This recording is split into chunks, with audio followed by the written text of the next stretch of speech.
Who played this amazing song for us, and my friend and pastor Todd Peters. Todd was a SEAL Team 6 guy, so I always tell people he's brought people to Jesus 2 different ways. And then the great Sheriff Chapman. You know, you always get nervous when you see the sheriffs because you think you have to do the front gate Macarena. You guys know what that is, right? But no, thank you.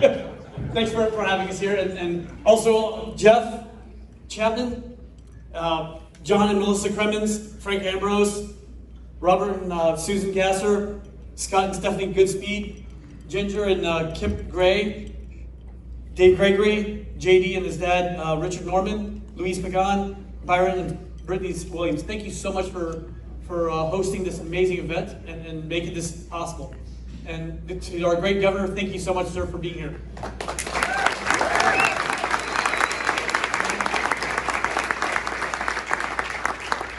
You know, the question always is like, why are you doing what you're doing? Why do you've already served, why do you do this? And it's when you have a calling, you do it. You know, I want to start off with a story from World War II. There was a seaman, or actually a petty officer named Staples. He was on the USS Astoria, and he was on the. It's a cruiser, and during a battle in the Pacific, the gun turret blew up, and he got thrown over his side, and he inflated his life preserver, and it kept him afloat. And the USS Andrew Jackson came along and picked him up and brought him back to the Astoria, and they kept fighting. And then the Astoria ran aground and sank, and he fell back overboard again. And that same life preserver he had on, he never took it off, and it saved his life the second time. So the Navy said, you know what, you get some time off. So they flew him home. And on the way home, he inspected that life preserver. It was made in his hometown in Indiana. So he came home, and of course his mom was just elated, right? You know, oh my gosh, my son got thrown over his side twice, and God saved his life. And so she said, you know, son, while you're gone, I've been volunteering my time also at the Firestone company here. And he's like, oh wow, you know what? This life preserver that I got was from Firestone. He brought it in, and she immediately started crying because when she opened it up, she saw there's a serial number over there, and that's her serial number. It was her number. It was the way that Firestone did. It's for quality control, so they know who made it. So you know, you never know why you do what you do, because the life or that you save or the life that you help out later on could very well be someone you know and your own children too. And we all have children, and we have grandchildren, and you know, we can't have them grow up in this world where, you know, right is wrong, wrong is right, and a girl can be a boy, and the inflation is really just growth, or you know, recession doesn't really exist. I mean, it's turned upside down. And I know you all felt the same way I did after 2020. It's like, what just happened? Like, how did this happen where a man's hid in his basement for the entire election, won? But then the glimmer of hope came about in 2021 when our great governor was elected. You know, so we lost hope.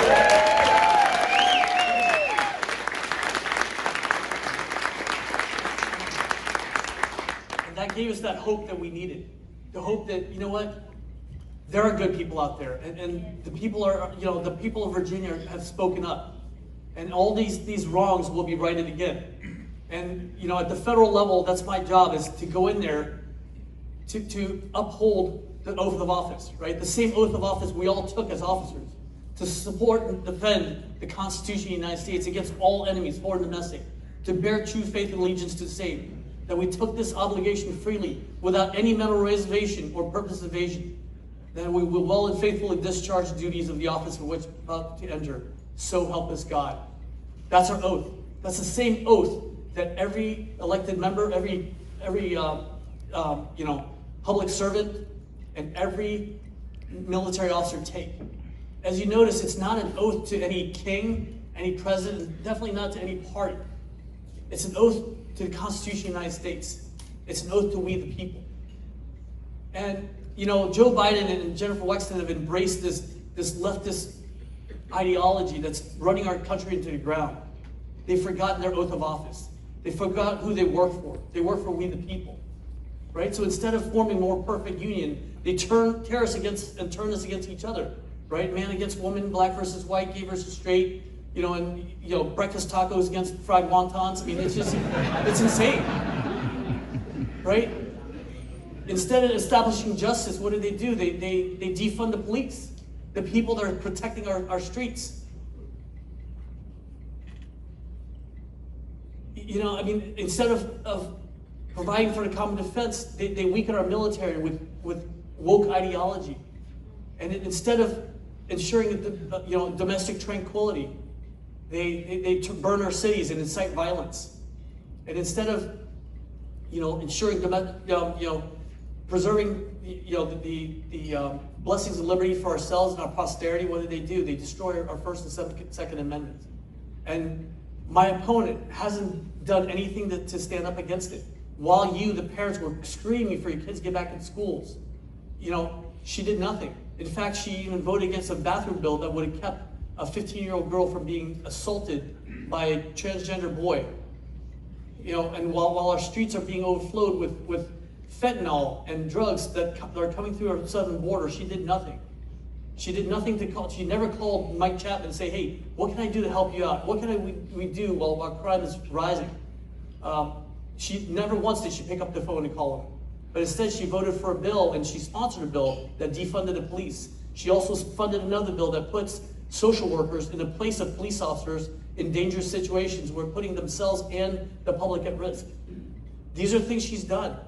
Instead of, you know, helping our military, she hasn't done nothing. But instead, she's embraced this woke ideology that's really bankrupting our country. You know, this Green New Deal and Build Back Better, which doesn't do any of that. And this is why you need fiscally responsible people to get into Congress. This is why you need people that understand, you know, that, hey, if you have this much money, you can't spend this much on the other end. Because it's, you know who pays for it? You and me and our children, and our grandchildren and great-grandchildren. And that's why we have to do what we do. That's why I heard the call to arms and I came back again. And that's why we're going to go in there.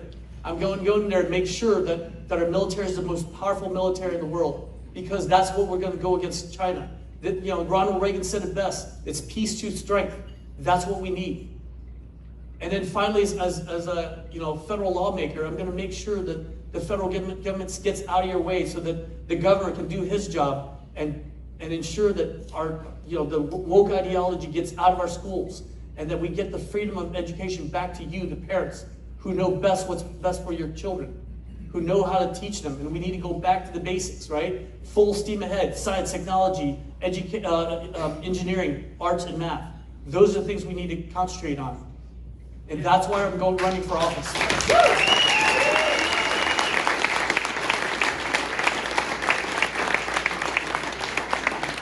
Ladies and gentlemen, representative government means you have to be out there. You have to be out there talking to people. I've been out there every single weekend, every week too. I mean, I still work a full day. You know, the law requires that I have to feed my kids, or else Sheriff Chapman will come get me.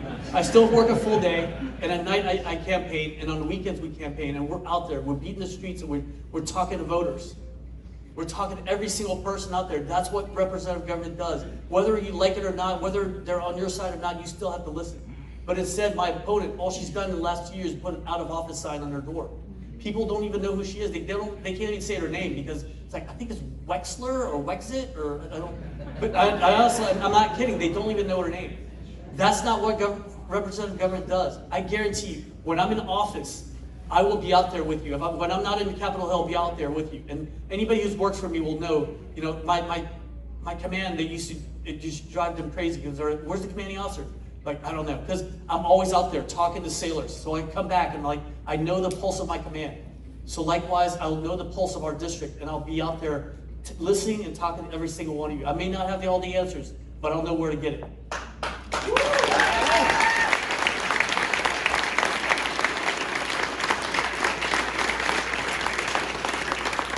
Ladies and gentlemen, it's enough.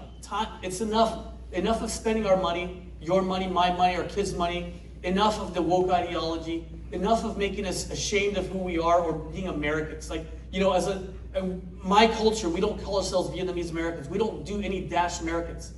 We're Americans with Vietnamese roots, because we're proud of that title. You know, in my code of conduct that when I serve, it starts off with, I'm an American. I serve in the forces which guard my country and our way of life. I'm preparing to give my life in their defense. And in the end, it always ends up with, the last article in code of conduct is, I'll never forget that an American, dedicated to the principles which made my country free. I'll trust in my God in the United States of America. I'll never be ashamed of being an American. Don't call me anything else but an American. Because they try to tear us apart, right? They try to segregate us, and because they know that the strength is in our numbers. When we come together, we are so powerful as a country. It's that American spirit, that amazing American spirit that allowed us to discover the light bulb and light the way for the world. That American spirit that put a man on the moon, right? That same American spirit that after World War II, all the ships that were sunk in Pearl Harbor, and my friend Tony Palm will attest to this as a Navy diver, we raised every single one of those ships up except for Utah and Arizona, refitted them for war, and sent them back out to chase the same Japanese fleet that sank them. That's the American spirit. That's the indomitable spirit. The same indomitable spirit that when 9/11 happened, we took all the rubbles and all the metal from the World Trade Center and we forged it into the USS New York. That's the American spirit that we have right now, and that's the American spirit I see out there. So I ask you all to stand with me in November 8th. Stand, be heard, and tell them no more. No more of wasting our money, our time, and our energy. Let Americans be Americans. Bring back the full spirit of America, and let us be who we are. God bless you all. Thank you so much.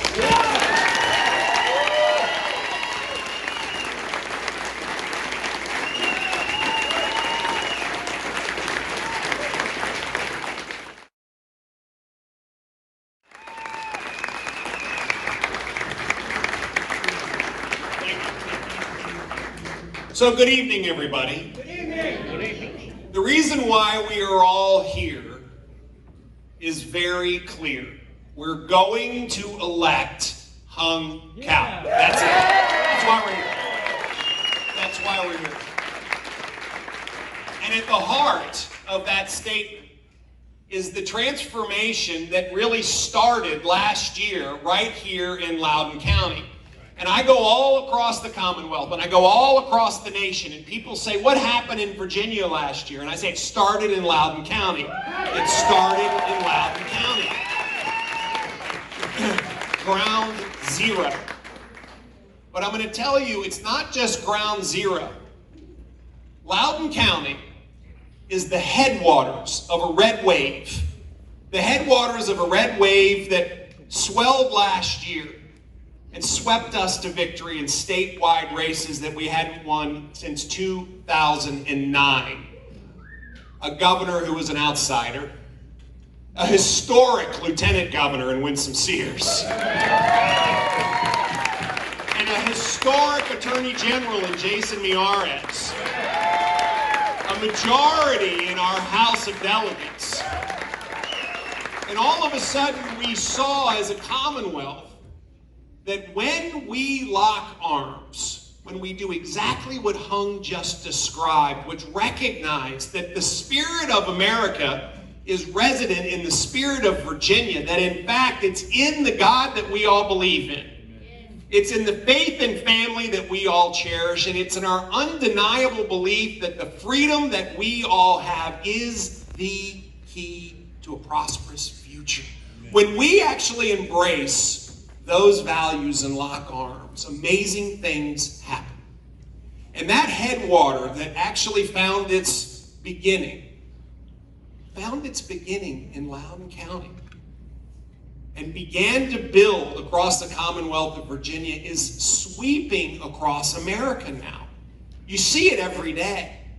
Across this country where now everyone recognizes that those philosophical debates between the left liberal view that they know better and the freedom-loving Republicans has now played out beyond a philosophical debate into a series of clear data points.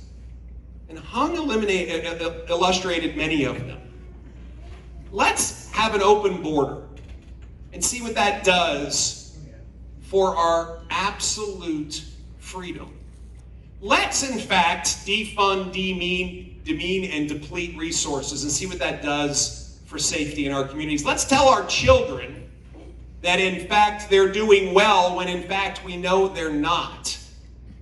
Let's remove parents from our child's education and replace them with politicians and bureaucrats. Let's in fact print money and hand it away and tell people you don't have to work anymore, it's gonna be okay. This philosophical debate translated into an action plan that is ruining our nation, and we know it, and we know it. And so this red wave, with its headwaters in Loudoun County, is sweeping across our nation, picking speed up through the Midwest, and it is going to crash down on Nancy Pelosi's California. That's exactly what's going on.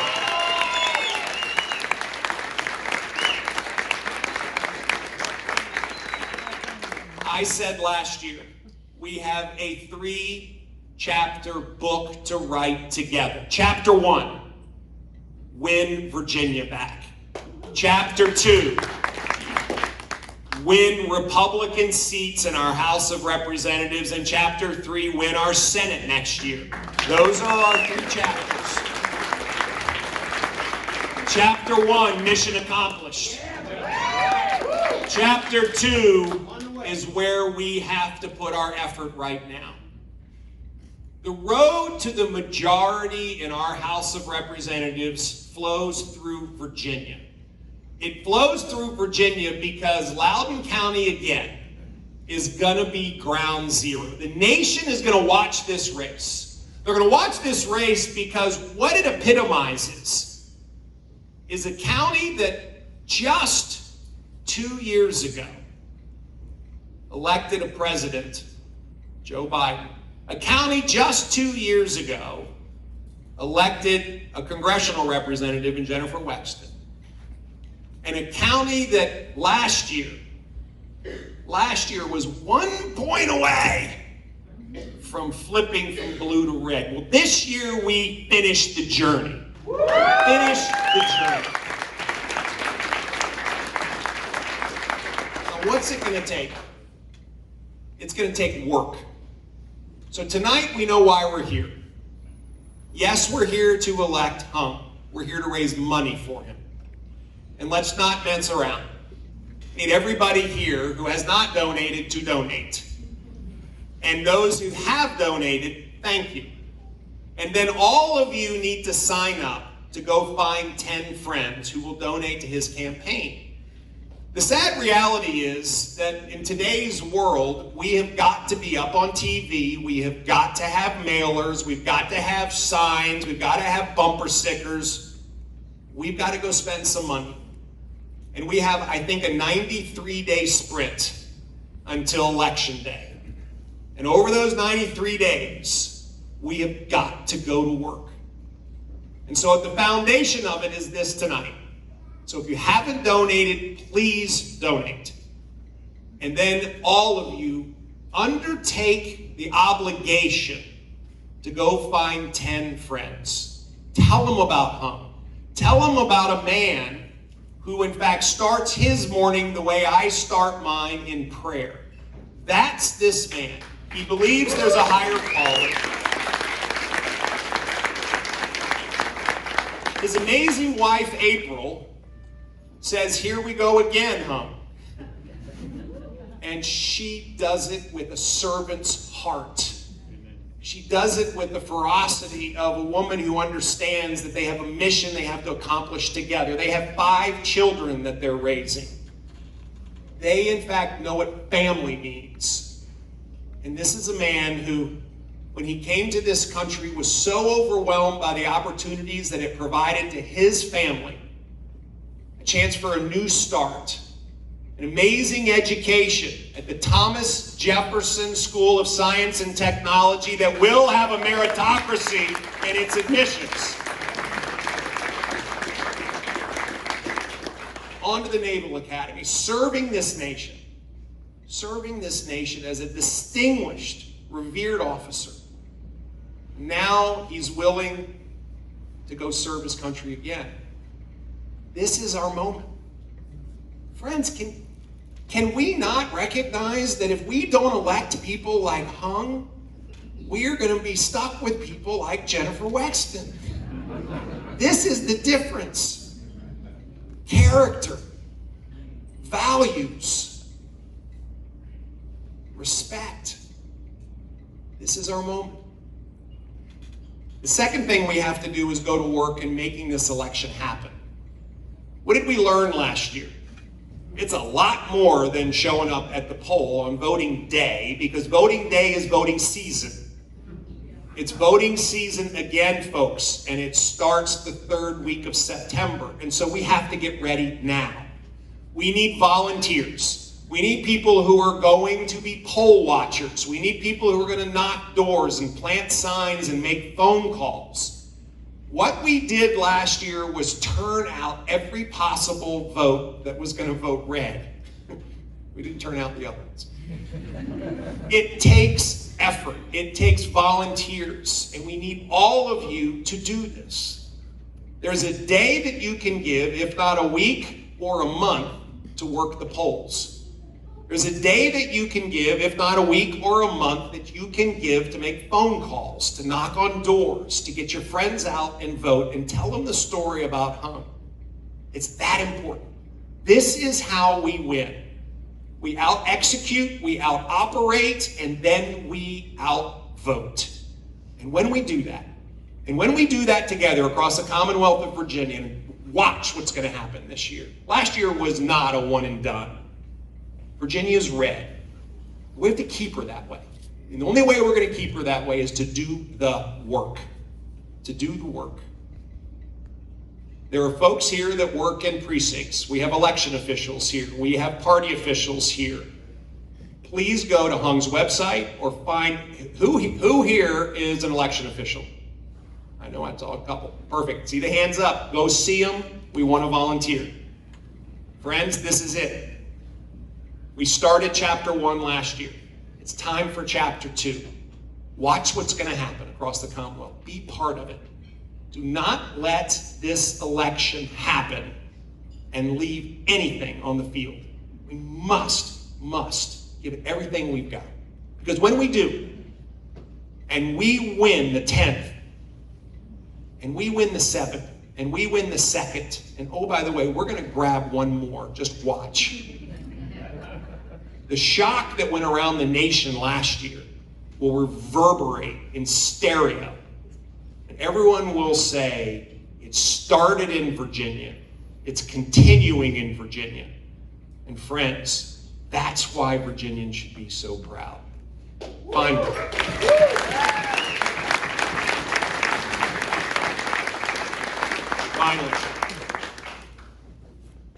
The thing that made the biggest difference last year and continues in our administration is prayer. The number of people who come up to me and say, I'm praying for you, is just overwhelming. It's humbling. It is oftentimes the thing that keeps me going, is that I know that there's people who's praying for us. And so you need to bring the same dedication to Hung in April. This is the moment where prayer will make the difference. Pray for Hung's stamina. Pray for their marriage. Pray for their children. Pray the resources show up. Pray that the volunteers show up. Pray that voters hear Hung for his heart.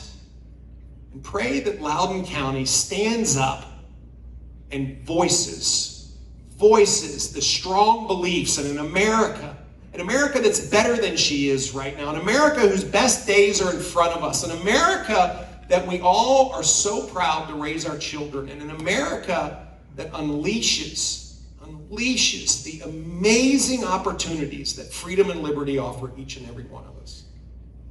Pray that prayer. Then say amen. And then go to work.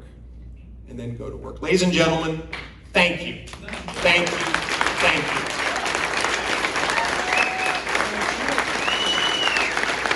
God bless you. God bless the Commonwealth of Virginia, and may God bless the United States of America. Thank you all very much.